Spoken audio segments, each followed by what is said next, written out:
By now, most of us have heard the story about climate change. Climate change is the gradual heating of our planet due to the presence of greenhouse gases.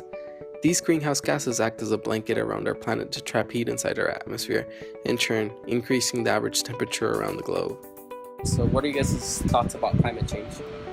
Well, it's horrible and it looks pretty bleak. It's very real. Very real. Absolutely. Yeah. I agree with the science that's out there. I think that climate change is a really big problem, and you can tell all over the world that the weather is changing very dramatically.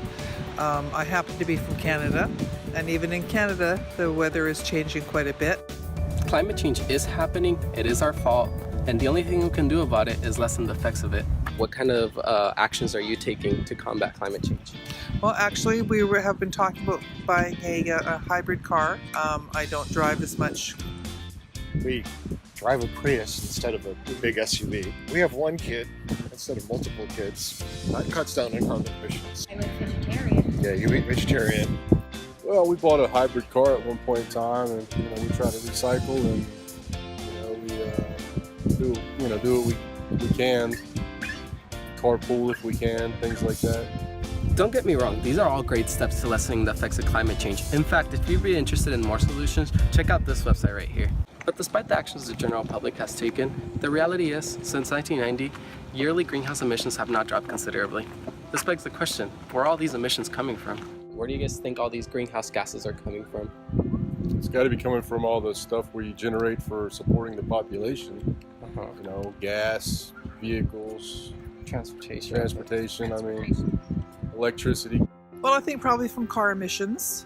I think from coal, burning of coal. The way that we live is definitely a cause of it. In terms of geographic, actually where it's coming from, I think a lot of it is developing countries.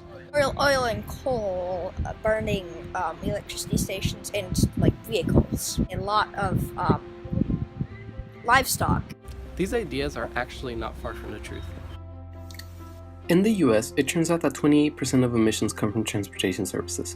Another 28% comes from electricity production, 22% from industries, and 9% from agriculture, while only 10% comes in commercial and residential sectors. Simply put, less than 10% of emissions come from the general public. This would mean that with a population of 300 million, one individual would account for about 0.0000002% of total emissions. It may feel meaningless to stick to a cold winter without a heater, or endure a heat wave without an AC, just to alleviate a minute portion of the greenhouse gas emissions. However, we as individuals have more power than the data gives us credit for. Big corporations emit most of the greenhouse gases through the production of goods and services. We have the power to pick and choose from the vast selection of products offered to us. Most of our selections tend to be based on price. This allows for the prices of these products to eventually drop. This means that if we begin selecting for products that are not detrimental to the environment, the product should eventually become eco-friendlier. Suddenly, we have the power to pick and choose how we want products sold to us. However, realistically speaking, no one has the time to ensure their products were made from eco-friendly chemicals or that they were transported in an eco-friendly fashion. Still, companies make the effort to put these claims on their products, but how credible are they? Fortunately for us, there are organizations out there that are focused on verifying the validity of these claims. Some examples include Energy Star, whose goal is to ensure products are energy efficient; Forest Stewardship Council, whose goal is to promote responsible management of the world's forests; Carbon Neutral Certification, whose goal is to certify companies that have reduced their carbon footprint, and the list goes on.